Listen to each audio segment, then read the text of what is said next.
I instantly fell to my knees in front of him. And I knew that I was falling in the presence of God. Crystal McVeigh wasn't having a dream. She had died and says she woke up in heaven. And it was this God that I had run from my whole life. Her journey away from him began when she was molested at 3 years old.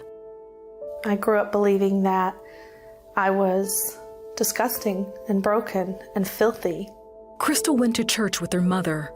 When she was 8, she accepted Christ and was baptized. She hoped that would cleanse her from the guilt and shame of being molested. But the abuse continued until she was 12 years old. I decided that there were two options. Either one, there was a God and he didn't love me for whatever reason, because he hadn't stopped the things that had happened in my life, he hadn't saved me, or two, there was no God. In her teen years, Crystal started using drugs and alcohol and was promiscuous. By the time she was 21, Crystal was a divorced mother with 2 children. Finally, at 28, she settled down and married Virgil, and they had twins. 10 months later, in December 2009, doctors performed a routine procedure that triggered pancreatitis. She had complications and ended up with a 110-degree fever. Her mother, Bonnie, came to the hospital. She didn't look right. She looked swollen to me. They had put her on a pain pump. I felt very calm and very peaceful. And I remember opening my eyes and seeing my mom sit at the chair at the foot of my bed. And I told her that I loved her. She felt cold. And when I looked up, her lips were blue. And she wasn't breathing. And I turned around and her face was black. And I just started screaming, she's dead, she's dead.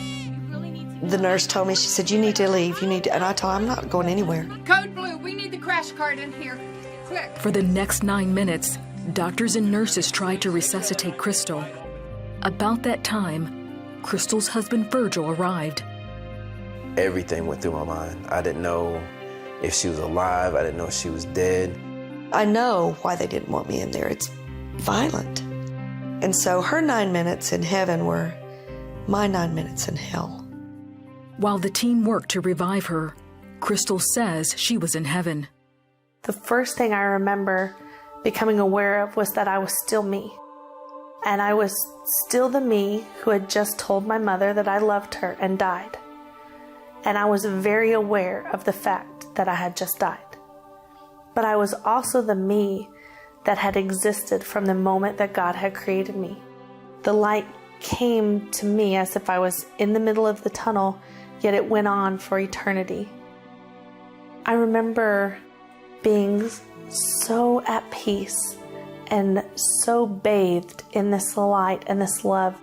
She knew she was in the presence of God. I didn't see a face. I didn't see any features other than this beautiful light. And words like amazing and perfect and beautiful, they fall so drastically short. I could not get enough of him. I could not breathe enough of him in.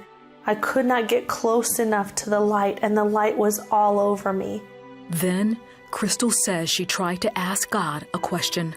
I wanted to know why he didn't love me, or why he lets bad things happen. And yet as I stood in front of him and I faced him and I fell to my knees and I raised my hands, the question I called out to him was, why didn't I do more for you? Because in an instant, he revealed his true self to me, which is love. I had never truly worshiped God ever in my entire life, but I fell in front of him and I worshiped him. And as I lay there in worship and awe of this Creator, I remember saying I could worship you for eternity. Crystal traveled with God down a tunnel toward the gates of heaven. She noticed a small child ahead of her. She wore a bonnet on her head and she had a little white basket in her hand. I watched her pick her basket up and dip it in the light. She would scoop it and then she would dump the light out as if it was water, and the light would cascade out of her basket, and she would throw her head back and she would laugh. And every time she laughed, every time she moved, my spirit began to swell as if it was a balloon with love. God revealed to Crystal that she was seeing herself at 3 years old. She was me at the moment that the enemy stepped into my life and whispered that I was worthless, that I was broken, that I was disgusting, that I got everything I deserved. She was the 3-year-old that heard that God didn't love her, that He had abandoned her, that He had forsaken her, and that God didn't exist. And He allowed me to know that He had allowed me to look through His eyes and to see the truth. And the truth set me free. All of Crystal's doubts about the existence of God and His love for her faded away. I remember what it felt like to be in chains. And I remember the moment that He took them from me. I was free, and He didn't just say, "Crystal, I love you." He allowed me to experience His love, and His love almost made me explode. Then Crystal says she heard her mother calling her name. And I said, "Can I go tell her that I'm okay?" And He said, "The choice is up to you." And I turned away from this light to go and find where her voice was coming from. And when I turned, He said, "Tell them what you can remember." And I remember calling back, "I'll remember everything, and I'll be right back." And I looked down through the floor of this tunnel of heaven, and it was as if I was looking at 1,000,000 shimmering diamonds. And the instant that I noticed those diamond-like substances, I was back in my body. Crystal woke up in the hospital surrounded by the medical team.